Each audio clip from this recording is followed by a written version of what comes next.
श्री कृष्ण कहते हैं, इंसान जो कुछ बनना चाहे बन सकता है, जो कुछ करना चाहे कर सकता है, यदि वह इच्छित वस्तु पर लगातार चिंतन करे। उम्मीद एक ऐसी चीज़ है जो नामुमकिन को भी मुमकिन कर देती है।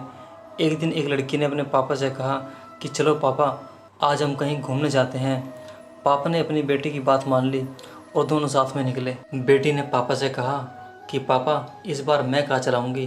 पापा ने कहा, अच्छा ठीक है बेटा, तू चला लेना। बाप बेटी दोनों निकल पड़े। बीच रास्ते में एक भयंकर तूफान आया और लड़की ने अपने पिता से पूछा, पापा अब हम क्या करें? पिता ने अपनी बेटी को जवाब दिया, बेटा तुम कार चलाती रहो।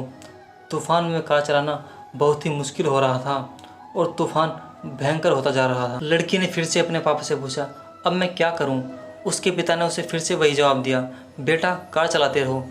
थोड़ा आगे जाने पर लड़की ने देखा कि रास्ते में बहुत सारे वाहन तूफान की वजह से रुके हुए थे। दूसरों के वाहन रुके हुए देखकर लड़की ने फिर अपने पापा से पूछा, क्या मुझे भी अपनी कार रोक देनी चाहिए?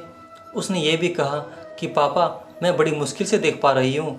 उसके पिता ने उसे फिर से कहा, बेटा कार रोकना नहीं, बस धीरे धीरे चलाते रहो। अब तो उस तूफान ने बहुत ही भयंकर रूप धारण कर लिया था, किंतु लड़की ने अपने पापा की बात सुनी और कार चलाना नहीं रोका।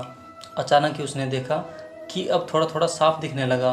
कुछ किलोमीटर आगे जाने के बाद लड़की ने देखा कि तूफान अब थम गया और सूर्य भी निकल आया है। उस लड़की के पिता ने उसे कहा कि अब तुम चाहो तो बाहर आ सकती हो। लड़की ने पूछा, पापा अब क्यों?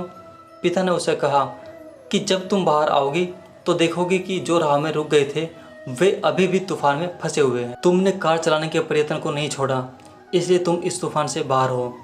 बुरा समय सभी की ज़िंदगी में आता है। बुरे समय में मजबूत से मजबूत इंसान भी प्रयास छोड़ देते हैं। उस बुरे समय में हमें प्रयास कभी भी छोड़ना नहीं चाहिए। प्रयास करते रहने से ज़िंदगी में कठिन से कठिन समय गुजर जाएगा और अच्छा समय जल्द से जल्द आएगा। हमें निराश नहीं होकर डटे रहना चाहिए। धरती पर जिस प्रकार मौसम में बदलाव आता है, उसी प्रकार जीवन में भी सुख दुख आता जाता रहता है।